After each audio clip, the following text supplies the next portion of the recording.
Saying this one last time, Miles Corwin said. Tall, dry, and precise, he looked less like a relief inspector and more like someone who enforced rules for a living. At Marrow Junction, we stop for 5 minutes. That's all they need to unhook the relief car. During that window, you do not open doors. You do not open windows. You do not talk to anyone through the grates. He kept his voice level. The moment you try, I follow protocol. After that, don't blame me. Ethan Hale was already tense, and outside the window, a July storm was building. Purple-black clouds pressed low over dense pine forest.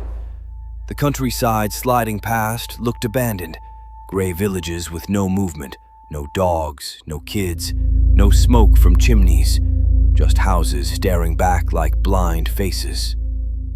On one porch, Ethan saw a boy, pale, big-headed, sitting perfectly still, watching the train pass with a look that didn't belong on a child.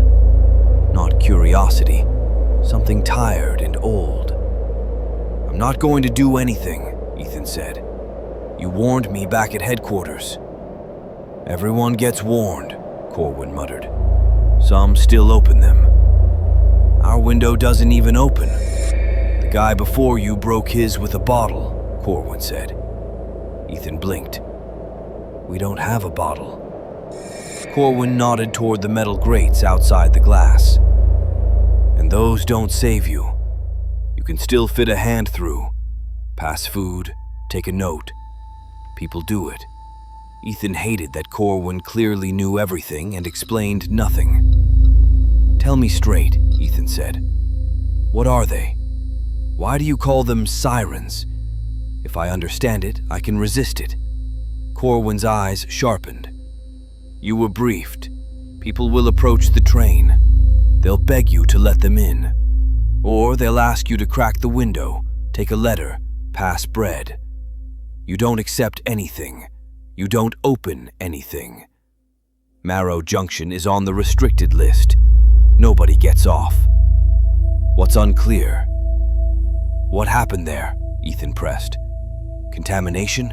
Quarantine?" Corwin exhaled. "Stop inventing disaster stories. It's a standard relief corridor under a federal program. Everything is fine. There are rules. We follow them. If it's fine, why not shut the windows for those 5 minutes? Metal shutters, anything." "Because press comes," Corwin snapped. "Observers, donors. You want to ride in a sealed car like livestock?" He jerked his head toward the next carriage. "We've got a Foundation rep riding with us. Elliot Myers. He's already complaining about the grates. Says it looks bad. He doesn't know. I do. He should be thanking God those grates are there. And it's not like this everywhere," Corwin added, as if offering comfort. "It's one zone on the route, a handful of stops. After Marrow Junction, it's normal again. You can get out at safe stations, buy food, talk to locals, write your little human interest pieces."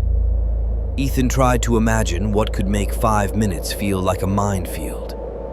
When they'd briefed the journalists before the first relief train, the one meant to cross the interior as a symbolic bridge between hub cities and outer towns, the instructor had been careful with certain phrases.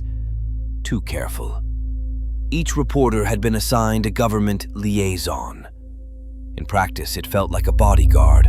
Watchful eyes, professional posture, hands that never stopped scanning. Travel had gotten rough. Freight lines got hit.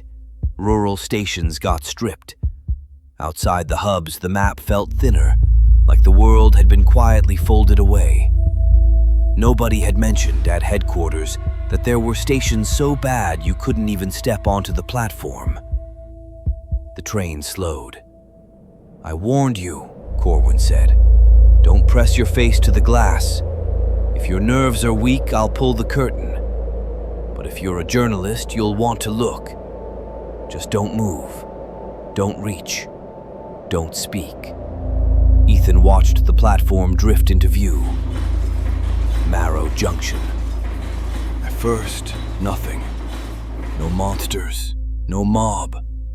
Just an elderly woman walking along the platform with a bucket. "Crayfish," she called. "Fresh crayfish!" Ethan loved crayfish. The hunger hit him like relief, something normal. He didn't move. The woman stopped at their window, lifted her lined face close to the glass. Kind, exhausted, harmless. "Crayfish," she repeated softly. "Don't," Corwin whispered through clenched teeth. The old woman moved on. Then the platform began to fill. People appeared slowly, as if wading through thick water. Thin men, slack-shouldered women, hollow-eyed teenagers. Their movements were delayed, sluggish, like film played at half speed. A young mother stepped up with a baby on her hip. "Please," she said, quiet, nearly polite. "Anything. There's no work, no husband. Please." Ethan looked down at the food on the fold-out table. The relief train fed them like executives. Cold cuts, imported cheese, a little jar of pâté that suddenly felt obscene. The woman could see it all. Ethan's face burned. The kind you'd see in an old holiday print. "My mom is sick," she said gently. "Could you help? Anything." Then, as if offering a trade, "I know a song. I'll sing for you." And she began, soft, clear, painfully familiar. Ethan turned to Corwin, voice shaking. "Tell me," he said, "what harm would it do if I gave her a piece of bread? Some cash, a couple of bills, anything?" Corwin stared at him. "Give who?" "The girl." Corwin blinked slowly. "The girl?" Ethan's jaw clenched. "Don't you see her?" Corwin's expression didn't change, only hardened. "I see," he said. "Sit still, or I won't be responsible." Another old woman approached the window, small, bent, wearing thick glasses. She looked like a retired schoolteacher. With trembling fingers, she held up tiny knitted baby shoes. "Please," she said quietly. "They're good, pure wool, for a child, anyone. Please." Ethan felt something inside him tear. So this was what Corwin meant by sirens. Not monsters, not mutations. Just people whose suffering pressed on the exact places you couldn't armor. Ethan stood up. Corwin's hand hit him like steel, 2 fingers driven hard into his ribs. Not enough to break anything, enough to fold him in half. Ethan collapsed back onto the bench, gasping. "I warned you," Corwin said. There was something wrong with the satisfaction in his voice. Outside, a heavy-set, middle-aged man pressed himself against the grates. He had a kind face, educated, lost. "Gentlemen," he pleaded, voice cracking. "Please, I'm not from here. I'm not like them. I ended up here by accident. I can't get out. 3 months.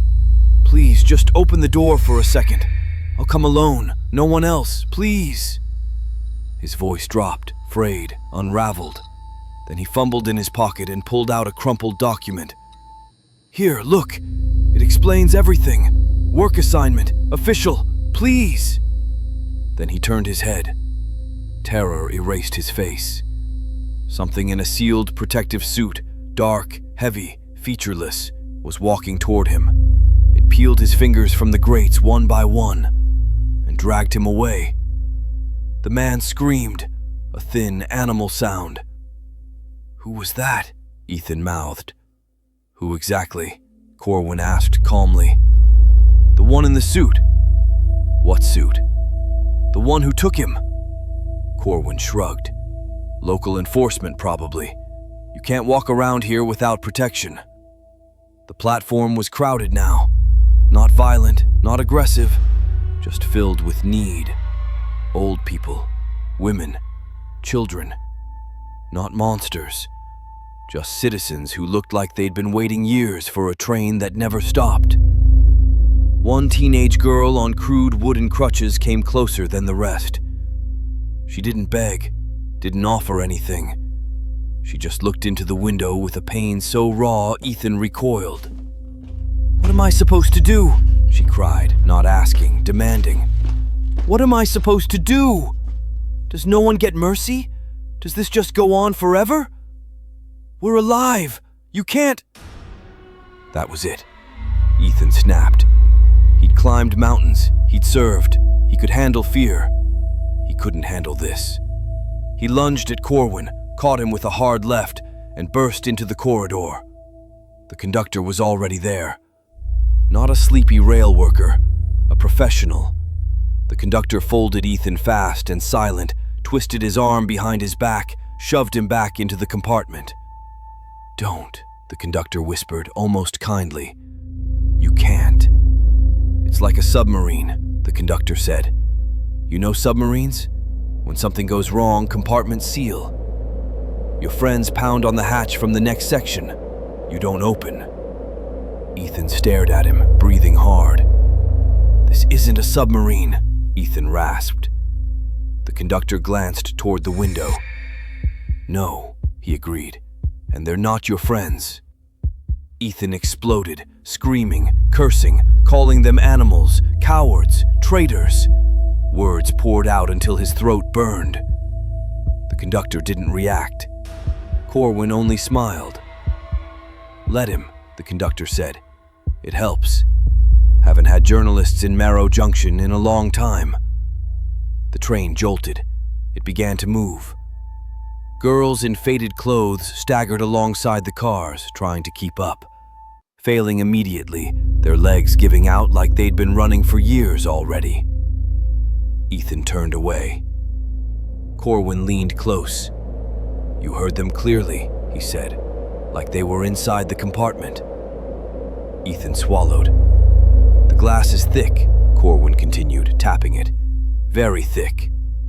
You saw exactly what would break you fastest. Something from childhood, something you couldn't ignore." Ethan's skin crawled. "What did you see?" he whispered. Corwin's face hardened. "What I saw is none of your business." He leaned back. "Everyone sees their own." The radio crackled suddenly.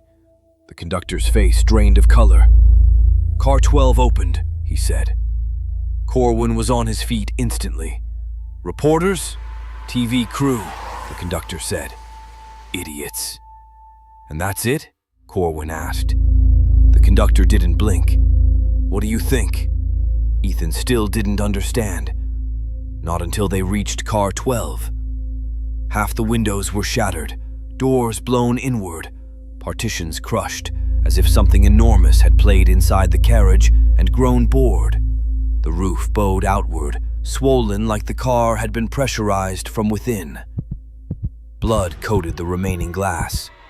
Clothes lay in strips.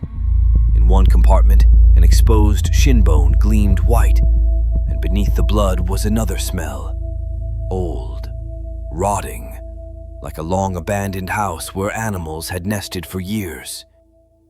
3 minutes, someone muttered. "That's all." Corwin looked back at Ethan. Not cruel, just tired.